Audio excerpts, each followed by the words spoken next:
자, 우리가 삼손하면은 어떤 왜곡된 상이 있냐면 여자 때문에 망친 사람, 신앙이 여자 때문에 무너진 사람이라는 생각을 하고 있습니다. 그것이 과연 성경의 입장일까요? 성경은 뭐라고 이야기할까요? 관습적인 거 말고 사람의 생각 말고 성경에서 삼손을 어떻게 말하고 있는지를 우리가 이 시간 살펴보고자 합니다. 우리는 성경을 해석할 때 항상 우리 관점으로 해석하는 경향이 있습니다. 하나님 관점으로 하나님의 평가를 하지 않습니다. 사람의 평가, 사람의 관습으로 특별히 삼손을 평가합니다. 여자 때문에 망한 사람, 삼손이다. 그런 측면에서 보면 억울합니다. 삼손은 어디 가서 말도 못하고 여자의 눈먼자. 히브리서 11장에는 삼손은 뭐라고 표현하고 있습니까? 히브리서 11장은 믿음장입니다. 믿음의 사람으로 삼손을 이야기합니다. 자신의 삶에서 믿음을 실체화한 사람이 삼손이라고 평가합니다. 믿음의 사람 가운데 삼손도 들어가 있습니다. 삼손과 함께 히브리서 11장에 보면은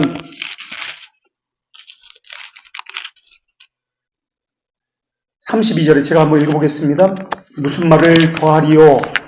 기드온, 바락, 삼손, 입다, 다윗, 사무엘 선자들의 일을 말하면 내게 시간이 부족하다. 삼손과 같은 위치에 다윗, 사무엘 이런 사람을 함께 놓고 평가하고 있습니다. 믿음의 사람이라고 평가합니다. 왜 삼손이 믿음의 용사일까요? 왜 같은 다윗과 같은 믿음의 사람, 다윗은 이해합니다. 왜 다윗과 같은 반열에 사무엘을 같은 반열에 삼손을 놓았을까요? 여자 때문에 망친 사람이 삼손이다 그러면 다윗은 어떻게 말을 해야 되나요? 드릴라, 삼손하면 드릴라인데 드릴라 때문에 망쳤다. 그럼 다윗은 밧세바 때문에 망친 사람 아닌가요? 사사기엔 사이클이 있습니다. 불순종, 징계, 회개. 사사를 보내고 다시 회복하고 불순종, 징계, 다시 적들을 보내고 회개. 이런 사이클이 있습니다. 삼손 시대는 블레셋의 회개 시대입니다. 블레셋의 압제 시기입니다. 압제. 근데 회개가 없는 시대였습니다. 그러니까 사사기의 사이클이 끊겨진 시대에 살았던 사람이 삼손입니다. 오히려 이스라엘은 적들과 화친을 맺었습니다. 그 화친을 맺고 조건이 있습니다. 적과 원수와 화친을 맺었습니다. 이스라엘이. 그리고 그 조건이 뭐냐? 사사기 15장을 한번 볼까요? 사사기 15장 11절 11절에 이렇게 이야기합니다. 사사기 15장 11절에 유다 사람 3,000명이 에담 바위 틈에 내려가서 삼손에게 이르되 너는 블레셋 사람이 우리를 다스리는 줄을 알지 못하느냐. 말이 좀 이상하지 않습니까? 우리를 다스리는 게 누구라고요? 블레셋이에요. 하나님이 아니에요. 적입니다. 적. 이방 나라예요. 하나님이 무너뜨리라고 했던 이방 나라가 우리를 다스린다. 내가 어찌 가요? 우리에게 이같이 행하지 아니하였느냐. 아니 삼손이 그들에게 이르되 그들이 내게 행한 대로 나도 그들에게 행하였노라 하니라고 이야기합니다. 이스라엘의 대적은 누구입니까? 유대인들의 대적은 누구입니까? 삼손입니까? 블레셋이어야 합니까? 블레셋이어야해요. 그런데 지금 이스라엘 백성들이, 유대인들이 뭐라고 얘기합니까? 그들의 대적은 삼손인 것처럼. 넌 왜 이렇게 해? 블레셋과 잘 지내야지. 블레셋이 우리를 다스리잖아. 이렇게 이야기합니다.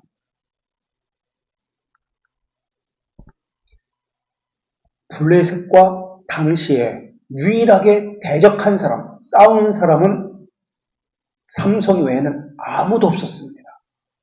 다시 말할까요? 하나님의 뜻대로 순종한 사람은 이스라엘 가운데 삼손 외에는 아무도 없었습니다.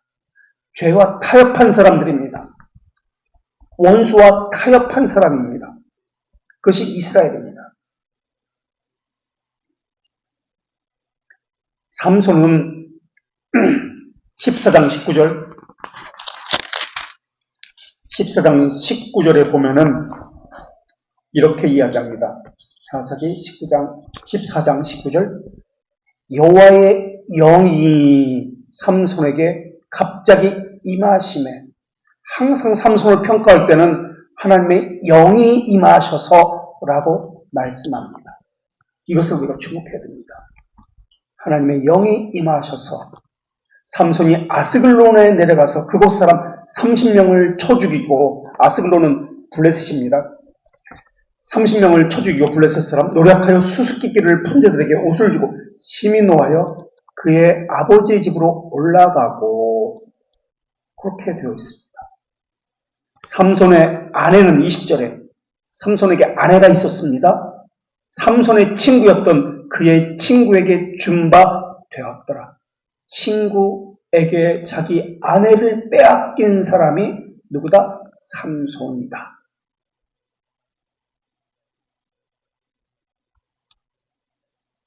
그래서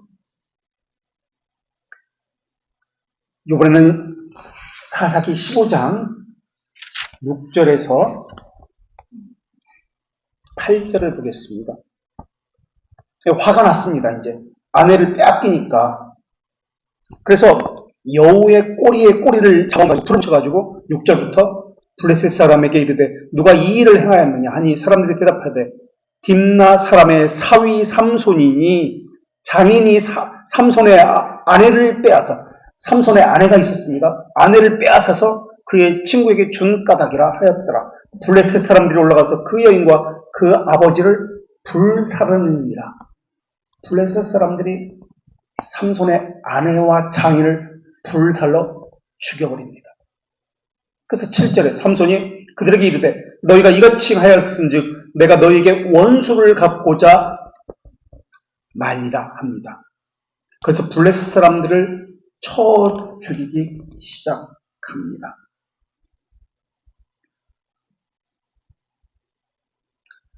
그리고 12절부터 13절에도 이스라엘이, 이제 보십시오. 블레셋과 싸우고 있는데 어떻게 하느냐면, 아까 읽었던 것인데요. 11절부터 보겠습니다. 15장 사사기. 유다 사람 3,000명이 에담 바위팀에 내려가서 삼손에게 이르되 너는 블레셋 사람이 우리를 다스리는 줄을 알지 못하느냐? 내가 어찌하여 우리에게 이같이 행하느냐? 이스라엘에게 행한 것이 아니라 블레셋에게 행했습니다. 그런데 이스라엘 사람들은 왜 우리에게 이것을 행했느냐라고 이야기합니다. 삼손이 그들에게 이르되 그들이 내게 행한 대로 나도 그들에게 행하였노라 하니라. 그들이 삼손에게 이르되 우리가 너를 결박하여, 지금 이스라엘 백성이 이스라엘 사람인 유대 사람인 블레셋 삼손을 붙들어 가지고 결박해서 블레셋에게 넘겨주려고, 12절에 블레셋 사람의 손에 넘겨주려고 내가 내려왔느라. 삼손이 그들에게 이르되 너희가 나를 치지 아니겠다고 내게 맹세하라 하며, 13절 그들이 삼손에게 말하여 이르되 아니라 우리가 다만 너를 결박하여 그들의 손에 넘겨줄 뿐 아니라 우리가 결탄코 너를 죽이지 아니하리라 하고 새 밧줄 둘로 결박하여 바위팀에서 그를 끌어내리라. 이스라엘 사람들이 그들의 적인 블레셋에게 자신의 백성인 같은 동족인 삼손을 결박해서 넘겨주려고 하고 있습니다. 그게 지금 삼손이 처한 현실입니다. 그래서 12절부터 13절에, 그래서 14절에 삼손이 내위에 이르러 블레셋 사람들이 그에게 마주 나가서 소리 지를 때 여호와의 영이, 또 여호와의 영입니다. 지금 묶여있는 상태입니다. 이스라엘 백성들이 묶을 때는 가만히 있었습니다. 그리고 블레셋에게 넘겨줄 때 14절에 여호와의 영이 삼손에게 갑자기 임하시매 그의 팔 위에 밧줄이 불탄 삼과 같이 그의 결박이 되었던 손에서 떨어지니라. 그리고 15절에 삼손이 나귀의 새턱을 보고 손을 내밀어 집어들고 그것으로 블레셋 사람 1000명을 죽였더라. 이렇게 나옵니다. 이 삼손이 행하는 모든 일의 공통점은 여호와의 영이 임하셔서입니다.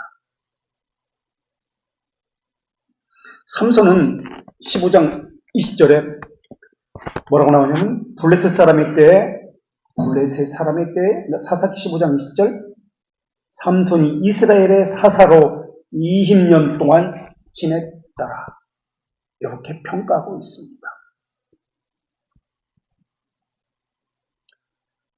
블레셋의 압제에 대항한 유일한 사람이 삼손입니다. 블레셋의 압제로부터 종지부를 찍은 사람이 누구일까요? 혹시 아세요? 블레셋의 압제로부터 종지부를 찍은 사람. 아까 힌트를 이미 줬습니다. 히브리서에서 11장에서 누구와 같은 반열에 든 사람이라고 삼손을 평가했습니다. 누구일까요? 블레셋의 압제를 쳐부시고 종지부를 찍은 사람.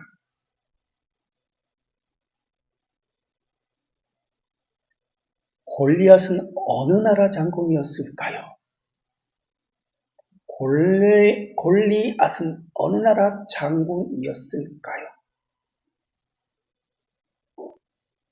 그래서 사무엘과 다윗과 같은 반열에 삼손이 들어갑니다. 이게 하나님의 평가예요. 우리의 평가는 다릅니다. 사무엘 시대, 다윗 시대에 블레셋의 종지부를 찍습니다. 그 블레셋에 대항한 처음 시작이 삼손입니다.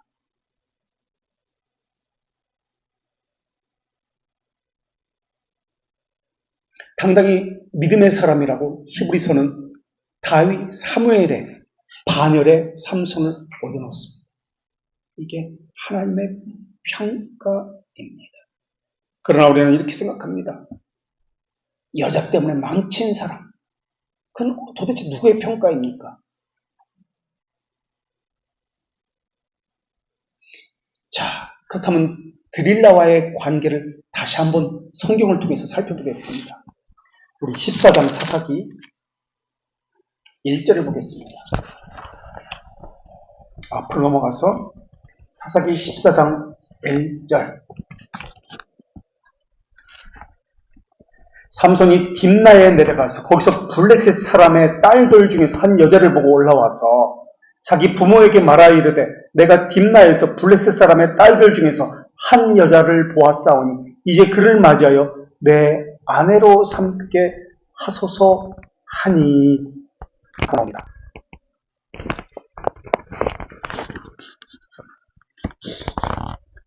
우리는 이방 여자와 결혼이 무조건 나쁘다라고 평가합니다. 그렇다면 이 딥나 여인을 본 앞뒤 정황을 한번 살펴봅시다. 사사기 13장 25절 바로 윗부분입니다. 윗절 13장 25절 맨 마지막 절이죠. 그리고 나서 딥나 여인들을 지금 보고 나서 내 아내로 삼겠다고 이야기합니다. 25절에 뭐라고 이야기하나요? 소라와 에스티오 다올 사이 마하네단에서 여호와의 영이 뭐라고요? 그를 움직이기 시작합니다. 삼손 항상 여호와의 영이라고 하고 시작을 합니다. 여호와의 영이 움직였다.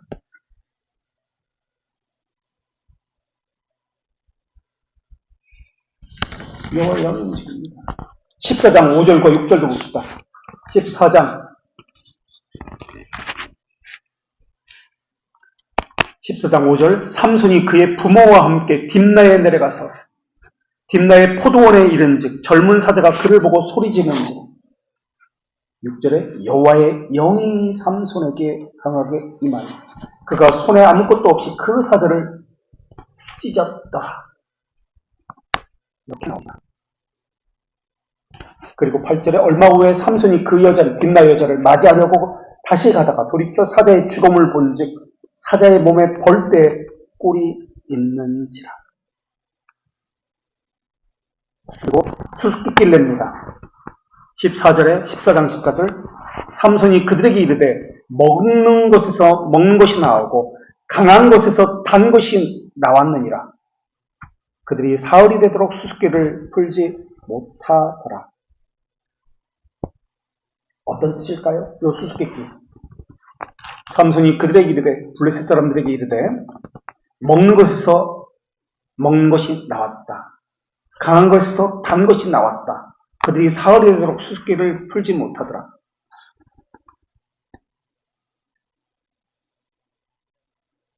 이 수수께끼는 어떤 수수께끼인가요? 지금 삼손이 한 일을 가지고 수수께끼를 만들었습니다.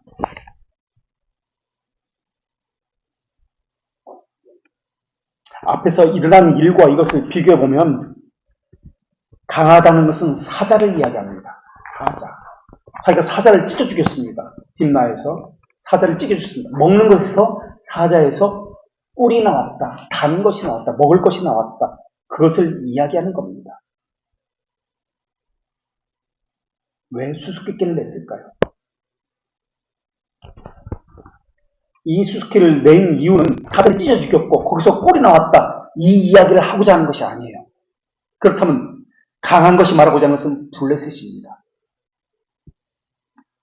단 것은 이스라엘입니다. 적과 꿀이 흐르는 땅, 이스라엘, 가나안 땅.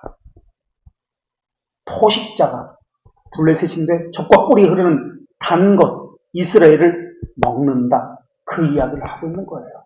비유적으로 하고 있는 거예요. 그래서 이 수수께끼를 낸 거예요.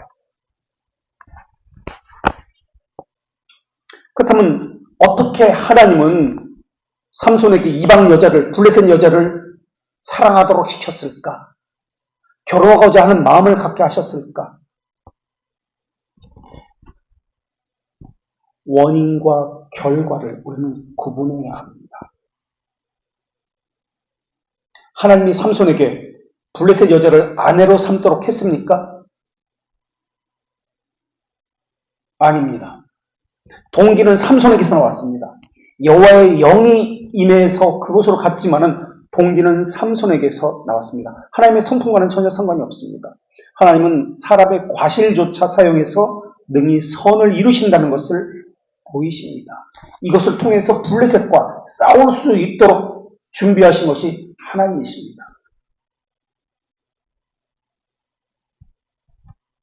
삼손의 생애는 하나님의 뜻을 거스리는 것도 있습니다.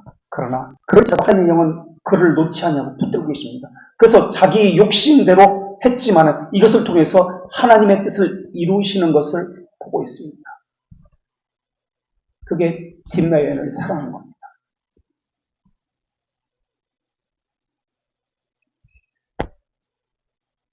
삼손이 우리가 조금 아까 읽었는데 여우를 꼬리를 묶어서 불을 질러서 300마리나 되는 여우를 불을 질러서 블레셋을 물리쳤다라는 이야기도 있습니다.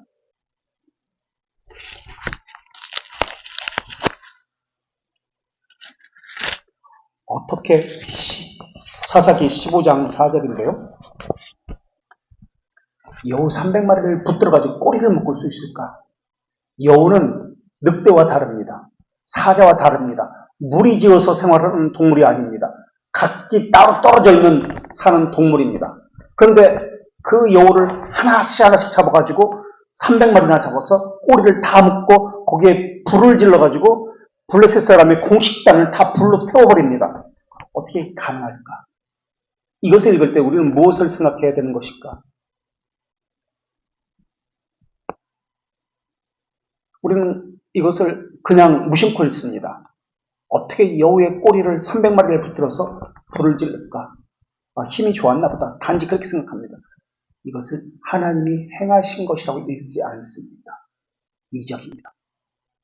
이적입니다.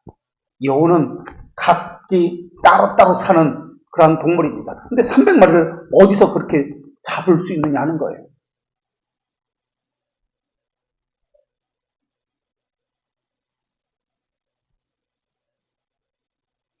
성경에 보면, 사사기에 보면 입다 나옵니다. 입다. 아까 입다, 다윗, 사무엘, 삼손 다 같은 반열을 해서 믿음의 사람이라고 이야기했습니다. 입다, 자기 딸을 번제로 드려서 불태워 죽인 사람 맞습니까? 틀립니까? 성경을 어떻게 읽습니까? 입다. 어떻게 읽습니까? 근데 히브리서 11장 32절에서는 입다를, 자기 딸을 죽인 사람, 불태워 죽인 사람을 믿음의 사람이라고 부르고 있습니다. 사사기 7장 29절에서 다시 볼까요?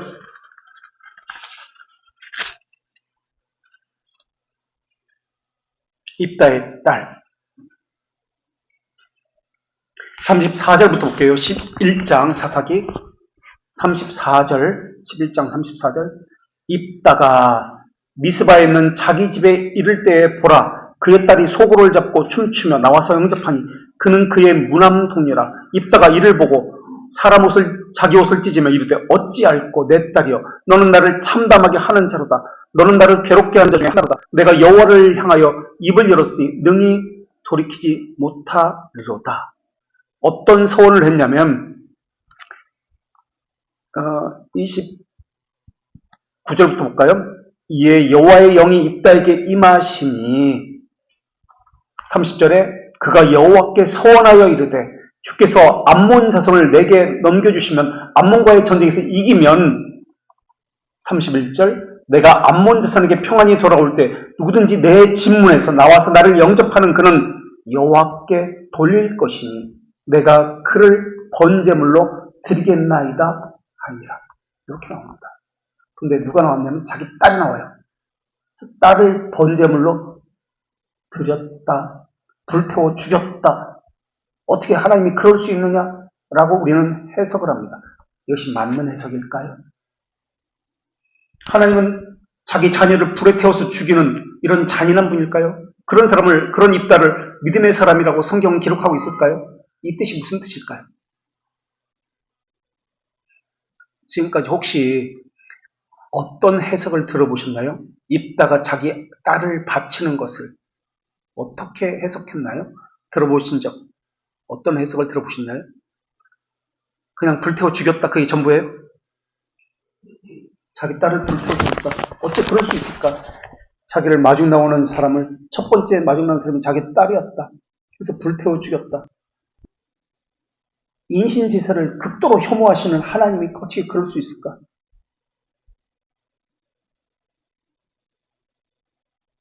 입다는 율법을 잘 알고 있던 사람입니다.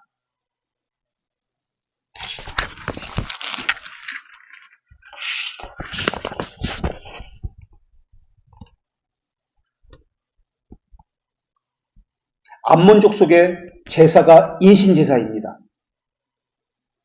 하나님께 드리는 제사는 인신제사가 아닙니다. 그런데 입다의 딸이 친구들과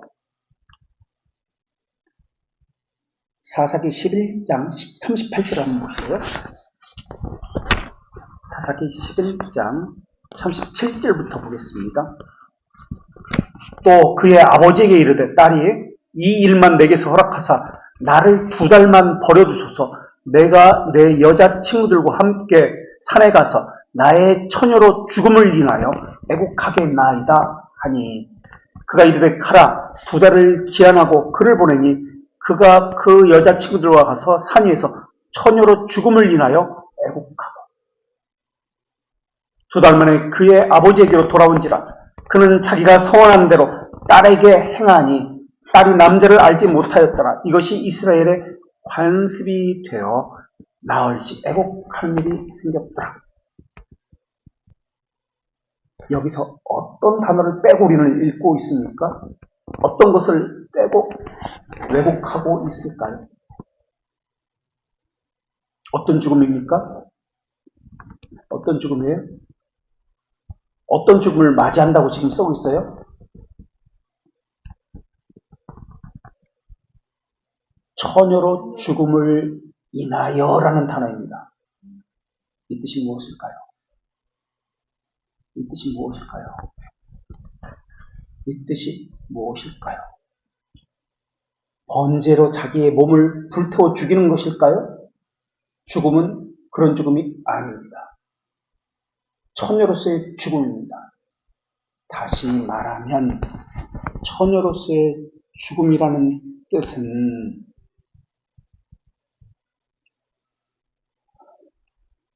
지금 35절에 어찌하여 옷을 뒤지며 이르되 어찌할꼬 내 딸이여 라고 입다가 이야기합니다. 어찌할꼬 내 딸이여. 이 단어는 히브리어로 아라라는 염려의 말입니다. 심각한 불행을 말하는 단어가 아니에요. 아라. 이 말의 의미는 처녀로서의 죽음이라는 이 뜻은 성전 봉사를 이야기합니다. 결혼하지 아니하고 소원한 사람의 성전 봉사. 주님으로 독신으로서 평생에 하나님께 드려진 사람이라는 뜻입니다. 처녀로서 자신을 드린다는 개념. 처녀로서의 죽음. 그래서 입다는 기업 무르기를 하지 못하기 때문에 그래서 말을 하고 있는 겁니다. 처녀로서의 죽음을 이야기합니다.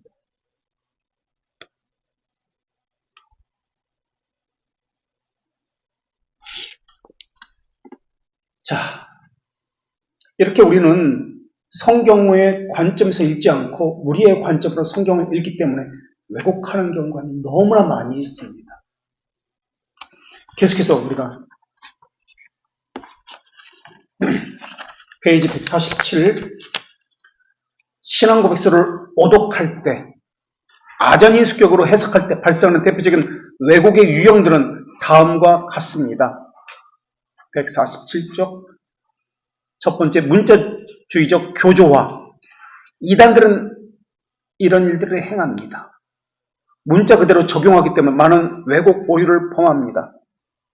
예를 들어가지고 시편 104편 5절에 땅에 기초를 두사 영원히 흔들리지 않게 하셨나이다. 땅의 기둥들은 여호와의 것이니라. 이런 말씀을 가지고 어떤 이단들은 평평한 지구론을 주장합니다.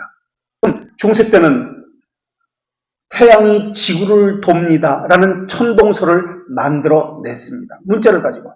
또 어떤 이단들은 요한계시록 7장 14절 14만 4천 명이 인을 맞았다, 인침을 받았다 라는 구절을 문자 그대로 받아서 그들만 구원받는다. 14만 4천 명이 채워져야 한다라고 이야기합니다. 또 창세기의 1장에 6일 동안 창조했다라고 해서 6일 창조설을 이야기합니다. 또 어떤 이단은 갈라디아서 4장 26절에 가지고 예루살렘은 자유자니 곧 우리 어머니라고 하는 교주 아내를 어머니라고 이야기합니다. 어머니 하나님이라고 합니다. 또 디모데전서 이것은 어때요? 여자가 교회에서 가르치는 것을 해서는 안 됩니다. 어떻게 생각하십니까? 여자가 교회에서 가르치는 것 하면 안 됩니다. 목사가 되어서는 안 됩니다. 어떻게 생각하세요?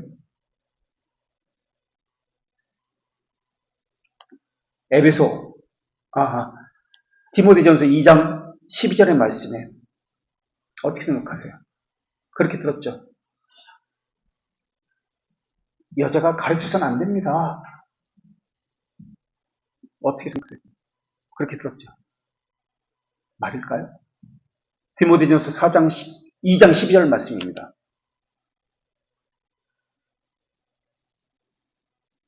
여자가 가르치거나 디모데전서 2장 12절 남자를 주관하는 것이 허락되지 아니하노니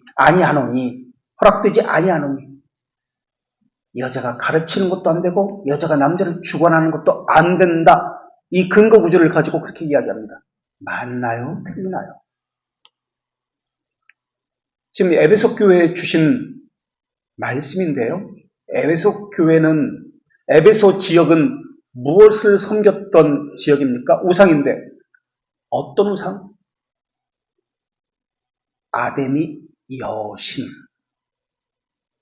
여신 숭배 사상을 가지고 있습니다. 그래서 에베소 교회에 가짜 여신 숭배 사상, 가짜 여교사 문제가 있었습니다. 이것을 책망하는 겁니다. 보편적으로 여자가 가르쳐서는 안 된다. 그런 뜻이 아니에요. 아데미 여신상, 가짜 우상을 숭배하는 여자, 이 가짜 여교사 문제를 책망하는 구절입니다. 그런데 자꾸 문자적으로 이것을 전체로 다 해석을 해버려요. 잘못된 해석이죠. 배경을 생각하지 아니하고 그걸 고려하지 않습니다. 두 번째, 148쪽 편향적 발췌, 파편화 현상. 성경을 전체로 보지 않습니다. 자신의 교리적 입장만 끄집어내가지고 전체 속에서 보지 않고 문자만 가지고 이야기합니다. 그 문장만 가지고. 예를 들어볼까요? 새벽기도 창시자는 예수님이다. 그래서 성경에 나오기 때문에 새벽기도를 해야 된다. 마가복음 1장 35절 새벽 아직도 날이 밝기 전에 예수께서 일어나서 한적한 곳으로 가서 거기서 기도하시더라. 새벽기도의 근거 구절입니다. 그래서 새벽기도 나오라고 이야기합니다. 맞습니까? 그렇게 해석하면 됩니까? 예수님께서 새벽기도의 창시자다. 기도는 좋은 거야. 새벽기도는 좋은 믿음의 증거야. 성경적이다 라고 할 때 맞는 말입니까? 틀린 말입니까? 파편화 현상입니다. 이거 거짓입니다. 예수님은 교회에서 모두가 나와서 함께 새벽에 기도하라고 말씀하지 않았습니다. 홀로 새벽에 일어나서 기도합니다. 공적으로 새벽에 교회가 모여서 기도하는 것은 성경에 나오지 않습니다. 그런데 새벽 기도를 예수님이 기도했다라고 나서 공적으로 교회에 나와서 기도하라고 이야기합니다. 마태복음 6장 6절에서는 우리가 산상수훈에서 본 것처럼 골방에서 외식하지 말고 기도하라고 이야기했습니다. 회당에서 사람이 많이 모이는 곳에서 기도하지 말라고 했습니다. 그런데 한국교회는 왜 성경에서 예수님이 새벽 기도의 창시자라고 이야기하면서 새벽에 예수님이 기도했기 때문에 우리도 새벽에 모여서 기도해야 합니다 라고 하는 것일까요? 그렇게 된 이유는 혼자서는 기도하지 않기 때문에 모여서라도 기도하라고 하는 겁니다. 기도의 정당성을 이것을 가지고 주장합니다. 이게 거짓이에요. 그런데 한국교회 성도들은 예 좋습니다. 기도하는 것은 좋은 일이죠. 공적으로 성경에서는 새벽에 나와서 기도하라는 말은 없습니다. 예, 그것도 양보합시다. 새벽에 나와서 새벽 기도 나왔습니다. 기도합니까? 안 해요. 새벽 기도 시간에 뭐 합니까? 설교 듣고 찬송 두 곡 부르고 주여 삼창하고 그리고 끝나고 집에 갑니다. 기도 안 해요. 주님이 행하시는 기도와는 전혀 다른 방식으로 행합니다. 그럼 새벽에 기도하는 것이 성경에 나왔기 때문에 우리도 새벽에 나와서 교회에서 기도해야 합니다. 라고 공적 규범으로 삼았다면 이런 것은 어떤지 한번 생각해 보십시오. 또 사람들은 새벽에 하나님이 도우신다라고 생각합니다. 그런 말 들어보셨죠? 새벽에 도우신다 하나님은. 그래서 첫 하루를 드려야 한다라고 그렇게 생각합니다. 그래서 새벽 기도를 독려합니다. 그러면 아수르 왕 산헤립이 히스기야 왕 때 쳐들어왔습니다. 그래서 히스기야가 그 산헤립의 편지를 보고서 하나님께 기도합니다. 그리고 밤중에 모두가 잠든 밤중에 18만 5천 명의 군대를 하나님의 천사들이 가서 다 죽여버렸습니다. 그런 식으로 이야기하면 새벽 기도보다 밤중 기도가 더 효과적인 것 아닐까요? 성경에 그렇게 기록하고 있기 때문에 왜 밤중에 하는 기도는 빼고 이야기합니까? 왜 369 기도는 빼고 이야기합니까? 이렇게 성경에서 편파적으로 발췌해서 이것을 공적 규범으로 만들어버립니다. 새벽 기도 같은 거. 자, 세 번째. 성경의 권위가 전도됩니다. 고백서 절대화 현상이 나타납니다. 신앙 고백서는 성경을 기초로 인간이 고백한 신앙의 책이고 요약입니다. 그런데도 성경과 동등하거나 성경보다 우위에 둡니다. 그 결과 성경보다 우위에 둔 고백서, 교리응답서를 고집합니다. 성경은 근원적 규범이라 해서 규정하는 규범 노르만스라고 이야기합니다. 신조는 규정된 규범 노르마타라고 이야기합니다. 그래서 성경은 우리 신앙의 규범이고 신조는 교리의 규범, 만들어준 규범, 소산적 규범이라고 이야기합니다. 어떤 사람이 이렇게 이야기해요. 교리 배울 필요 없어. 성경이 중요해. 성경만 알면 됐지. 신학이라는 말은 테오스 하나님입니다. 로지, 학문, 하나님에 대해 배우는 학문입니다. 그런데 문제는 성경 66권이 주제로 책에 와서 모으지 않았다는 점입니다. 책에 없이 그냥 66권을 모았다는 점입니다. 그래서 책에 없이 성경 해석은 불가능합니다. 교리는 이런 통일성, 체계성을 갖기 위해서 성경 전체를 바르게 보고 바르게 해석하는 것이 교리입니다. 주제별로 이렇게 맞추는 게. 이게 성경입니다. 그래서 교리가 필요합니다. 그런데 교리를 앞세우고 성경을 끌어와서 짜집기 하면 안 됩니다. 성경의 본뜻을 찾기 위해서 교리를 가져오는 것이지 교리를 맞추기 위해서 성경 구조를 가져와서 교리를 맞추는 것이 아닙니다. 그러니까 교리를 먼저 결론을 내고 성경을 가져와서 교리에 맞추면 잘못된 해석이 됩니다. 그래서 이단들은 마태복음 23장 9절 같은 경우 땅에 있는 자를 너의 어머니라 아버지라 하지 말라. 그래서 그걸 가지고 그 단어를 집에 있는 부모를 버리고 교회에서 살면서 자기 교리를 아버지다, 어머니라 부르고 있습니다. 아리우스파는 초대교회 요한복음 1장 18절에 하나님을 본 자는 아무도 없느니라 라는 말씀을 가지고 예수님을 하나님이라고 하지 않습니다. 왜냐하면 하나님을 성경에는 본 자가 아무도 없다고 했기 때문에 예수님은 본 자가 많기 때문에 예수님은 하나님이 아니다 라고 해석을 했습니다. 이게 아리우스파입니다.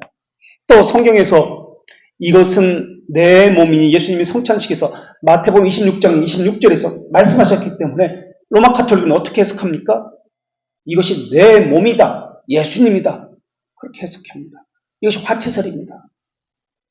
그래서 1529년 마블 회의에서 로마 가톨릭은 이 화채설을 견고히 해서 프로테스탄트와 이별을 하고 이 교리를 지키지 않으면 이단위로 정죄했습니다. 또 지난 시간에 살핀 것처럼 마태복음 8장 6절에 이 백부장이 종을 사랑했다라는 것을 퀴어 신학을 가진 사람들은 여성신학 퀴어 신학을 가진 사람들은 정당화시켜서 그때 종을 사랑한 것은 동성간의 가족이다라고 해석을 했습니다. 이 퀴어 신학이에요. 자, 네 번째, 역사성을 상실합니다. 고백서가 당시 특정 이단이나 신학적 오류에 맞서기 위해서 치열하게 작성된 역사적 산물임을 잊어서는 안 됩니다. 노예제들을 정당하기 위해서 성경에서 가지고 옵니다. 창세기 3장 29절 가나안은 저주를 받아 그의 형제들의 종이 되기를 원하나이다. 노아가 그렇게 합니다. 이것을 가지고 노예제를 정당화합니다. 그리고 에베소 6장 5절에 종들아 두려워하고 떨며 성실한 마음으로 상전들에게 순종하라. 이 구조를 가지고 노예 제도를 정당화합니다. 로마 시대에 이 구절이 있었던 것은 정복 정쟁과 관련되어지는데 지금 그러니까 영국이나 미국의 노예 제도와는 전혀 다릅니다.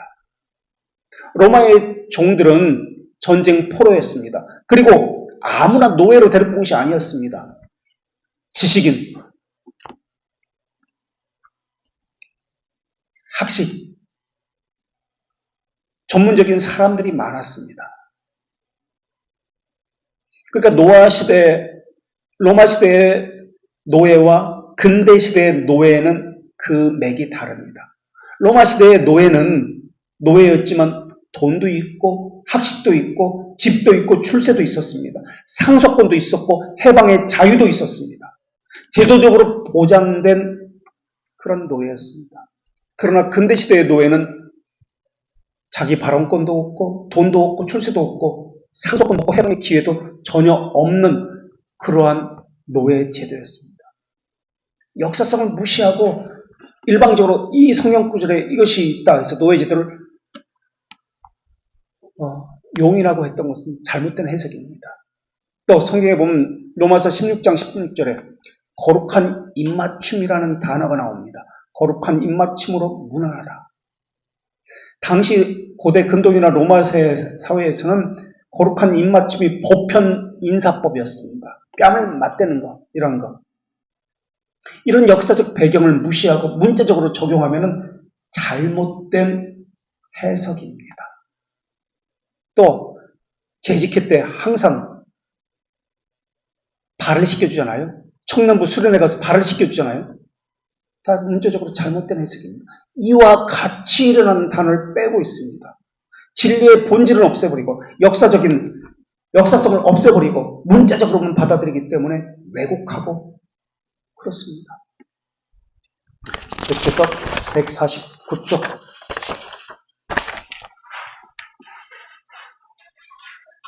성경에는 설교란 단어가 나옵니까? 안 나옵니까? 안 나옵니다. 강론이란 단어만 나옵니다. 149쪽 강론이란 단어적 의미 두 번째 달라 우리가 잃어버린 것이 무엇입니까? 성경은 설교란 단어가 나오지 않습니다. 강론이라는 단어만 나옵니다. 구약에도 신약에도 동일하게 강론, 호밀리아라는 단어만 나옵니다. 강론을 한자로 보면 학문이나 교리를 설명하고 토론함을 이야기합니다. 글을 읽고 풀이함, 강론, 의견을 나누고 토론함. 헬라어에서 강론으로 번역된 디알레게토라는 것은 대화하다, 논의하다. 히브리에서 강론은 따바르, 단순히 말하라는 것입니다.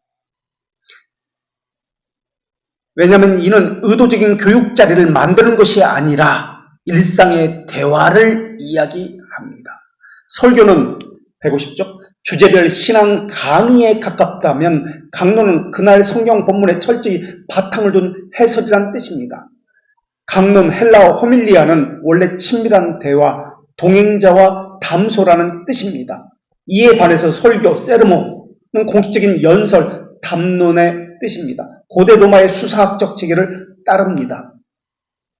그래서 특정 주제, 교훈, 성인의 생애들을 논리적으로 조직적으로 가르치기 위해서 정비된 공식 연설입니다. 설교는 내가 오늘 고난에 대해서 이야기할 테니 찾아보자에 가깝습니다. 이에 반해서 강론은 본문 중심 가족 같은 대화입니다.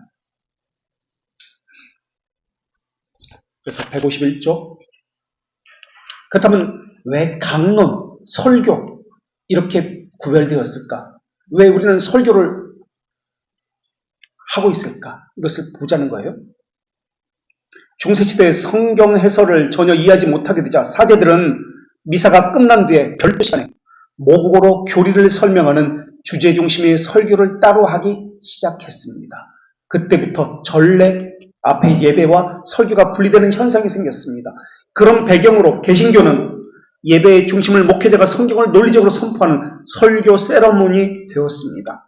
목회자가 신앙 주제를 자유롭게 선택해서 깊이 있는 논증을 하는 독립된 설교 문화가 이때 확고하게 되었습니다.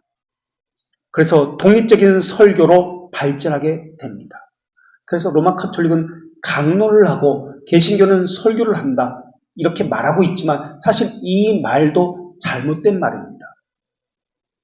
성경은 강론을 이야기합니다.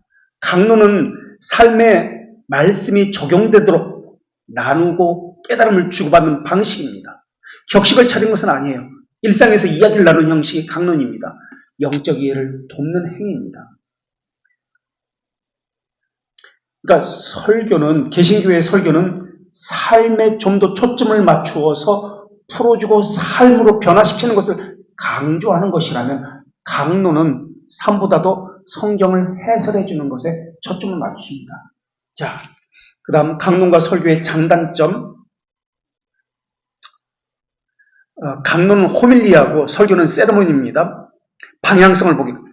호밀리아는 강론은 성경을 풀어주는 것에 있습니다. 그리고 미사와 연결되어집니다. 예식과 관련되어진 것이 호밀리아입니다.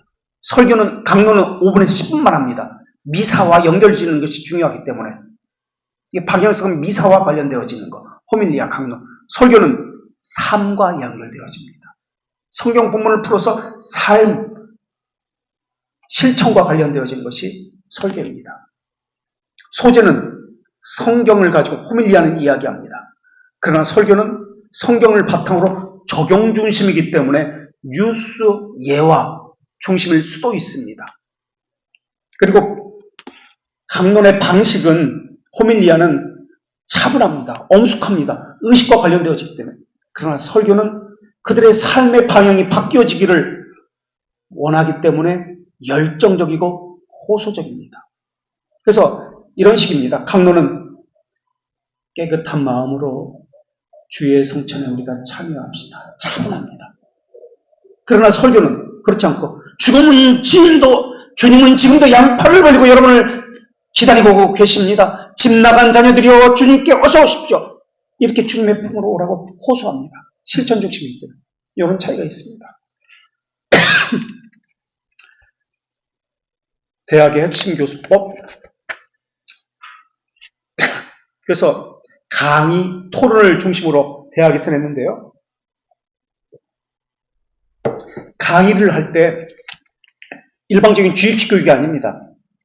자기가 자기 생각이나 주장을 책에 적습니다. 그래서 강의를 듣지만은 자기 생각을 자기 책에 적어놓으면서 능동적 공부 방법을 했습니다.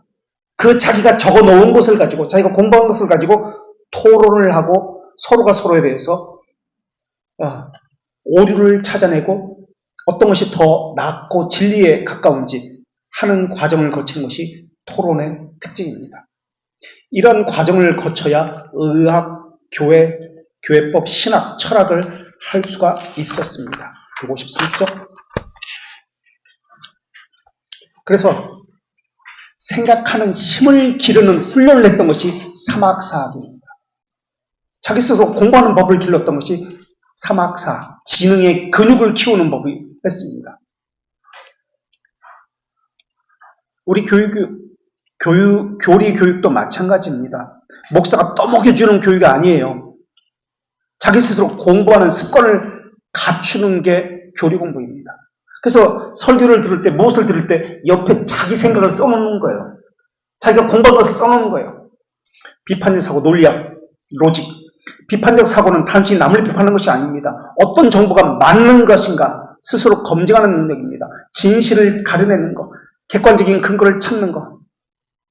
설교에 대해서, 신학에 대해서 어떤 편견에 사로잡혀 있지는 않는지, 내 생각이 왜곡된 것은 아닌지, 편견에 사로잡혀 있는 것은 아닌지 살피는 겁니다. 그 다음에 논리적 소통, 상방에 효과적으로 전달되는 것인지. 그 다음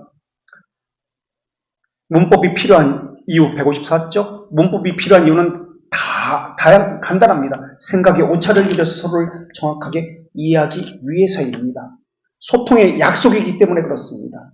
예시를 보겠습니다. 사과가 나를 먹는다. 내가 사과를 먹는다.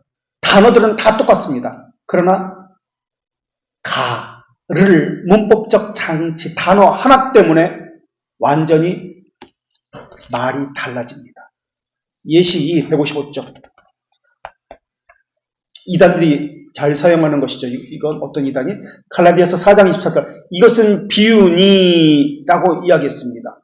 이것은 비유니라는 단어를 빼고 우리 어머니가 자유자라고 해석하면 어머니 하나님이 있다고 주장합니다. 두 번째, 오독, 오해를 방지하기 위해서입니다. 오독은 대부분 문법을 무시할 때 생깁니다. 문법을 무시하고 단어 몇 개만 먹고 내 마음대로 뜻을 짐작할 때 오독이 생깁니다. 유언장 사건, 예시. 이것은 일반적인 예시를 제가 들은 것인데요.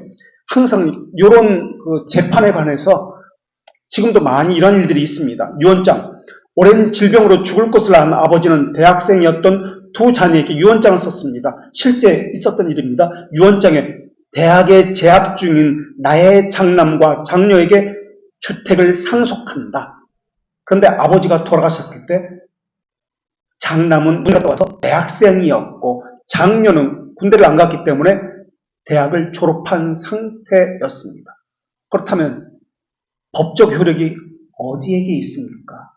대학을 다니는 내 두 자녀에게 내 집을 주겠다라고 했는데 하나는 대학생이고 하나는 대학생이 아닙니다. 그럼 어떻게 해요? 그래서 가족끼리 오빠와 딸이 소송이 수년간 벌어졌습니다. 그래서 유산은 소송 비용으로 다 탕진되었습니다. 어떻게 해석을 해야 될까요? 두 자녀에게 초점을 맞춰줄까요? 대학생 여기에 초점을 맞출까요? 유언장은 대학에 다니는 두 자녀에게 라고 공증을 받아서 유언을 했습니다. 보험사 약관, 실제 대법원 판례에 있었던 것인데 보험사 약관 중 피보험자가 탑승한 선박이 운항 중 충돌, 침몰, 좌초할 때 보상한다. 그런데 한 고객이 156조 타고 있던 배가 운항 중 바다에 부딪혀 좌초되어 탈출하다가 다리가 골절되는 사고를 당했다. 보험사는 보험 약관을 근거로 운항 중에 일어난 충돌, 침몰, 좌초여야 한다고 주장했다. 배가 멈춘 뒤 배에서 내리다 다친 것은 운항 중이 아니므로 보상할 수 없었다고 거절했다. 대법원은 운항 중이라는 수식어 뒤에 충돌, 침몰, 좌초 한꺼번에 꾸미는 구조로 쓰여 문법적으로 해서 모호함을 낳았다고 보았다. 그래서 법원은 작성자 불이익의 원칙을 적용해서 운항 중이라고 해석을 해서 보험을 지급하라고 했다. 예시 3. 이 예시 3은 우리 사무실에도 일주일에 한 건은 있는 사건이에요. 예시 3은 하도급 공사대 정산 분산 소송. 원청업체, 하청업체의 공사 기성요건 성립 및 감리단의 승인 완료 시 대금을 지급한다. 계약서를 작성했다. 하청업체는 공사를 마치고 공사가 완공된 상태라 대금을 청구했다. 그러나 원청업체는 대기업은 감리단이 아직 최종 승인 서류에 도장을 찍지 않았다. 그래서 돈을 줄 수 없다고 했다. 하청업체 건설사는 공사가 다 끝났으니 감리단 승인하면 이라는 취지로 이해했다. 그래서 계약서에는 문법상 접속도사 and, mit이 사용되었다. 그러나 법원은 감리까지 끝나야 공사가 완공된다고 보아서 그래서 하청업체는 부도를 맞았다. 돈을 못 받아서 부도를 맞았다. 그런 경우 너무 많습니다. 너무 많아요. 자, 문법은 세 번째. 복잡한 생각을 정교하게 표현하기 위해서입니다. 나 배고파. 문법은 틀려도 맞습니다. 통합니다. 그러나 A, 조건이 여러 개일 때 번호로 쪼개야 합니다. 한 문장에 mit, and 또는 or와 섞었으면 수식관계가 꼬이기 때문에 100% 오해가 생깁니다. 조건이 2개 이상이면 문장을 나누고 번호를 매겨야 합니다. 모호한 표현은 소송 위험이 있습니다. 예를 들어서 개발자는 시스템 오류 발생 mit은 and입니다. 발주사의 요청이 있거나 기한이 경과하면 o와 보수해야 한다는 문구입니다. 이 문장은 발주사 요청이 동시에 있어야 하는지 아니면 기한 경과가 별개인지 헷갈립니다. 이럴 때는 다음과 같은 시스템으로 표현되어야 합니다. 시스템 오류가 발생하는 경우, 이런 식으로 해야 합니다. 그래야 소송의 위험이 없습니다. B, 괄호나 단서 조항 붙이기. 예시, 서울에 거주하는 직원의 배우자와 자녀에게 지원금을 지급한다라는 회사 규정이 있으면 이 문구는 모호한 문구입니다. 자녀만 서울에 살면 되는지 배우자도 서울에 사는지 불분명합니다. 예시 2, 논란의 조항. 암 진단을 받고 3개월 이상 투병하거나 사망한 경우 위로금을 지급한다. 3개월 이상 사망도 꾸민다고 볼 때 적용. 암 진단을 받고 3개월 이상 투병하다가 사망한 경우만 돈이 나옵니다. 암 진단을 받고 한 달 만에 급작스럽게 사망한 보험금은 지급되지 않습니다. 이런 식으로 나오게 되죠. 159쪽.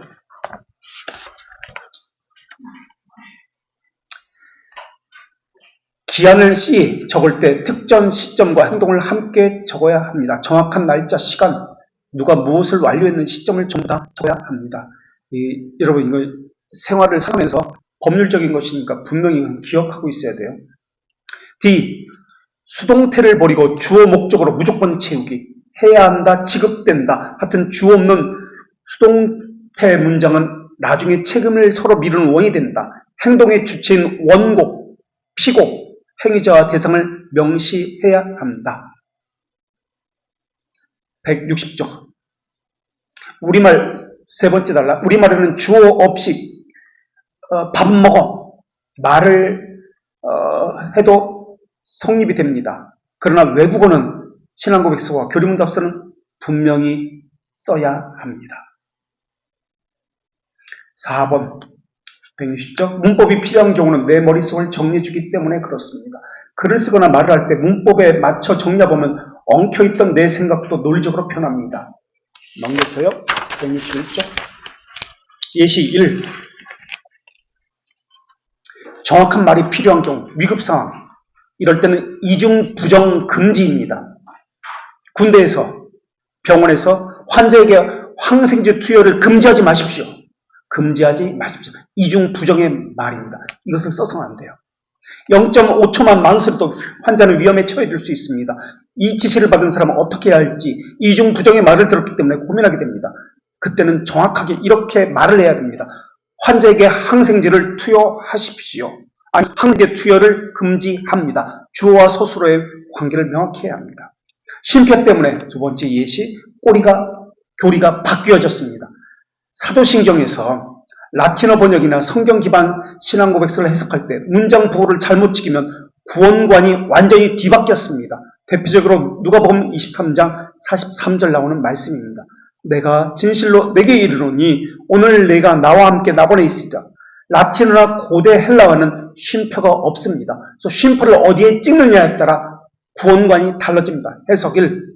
쉼표를 오늘 뒤에 쉼표 찍고 내가 오늘 진실로 내게 이르노니 네가 나와 함께 낙원에 있으리라.